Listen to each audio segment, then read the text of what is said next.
How does identity observability help organizations pursue initiatives like Zero Trust?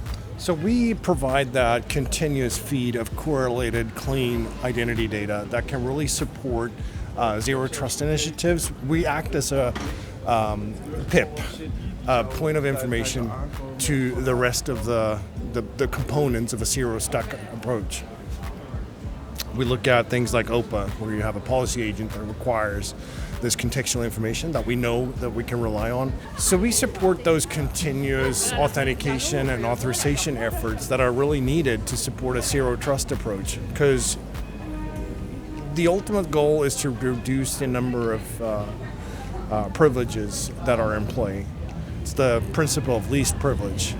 And in order to do that, we really need to feed the decision points and the enforcement points with valid data.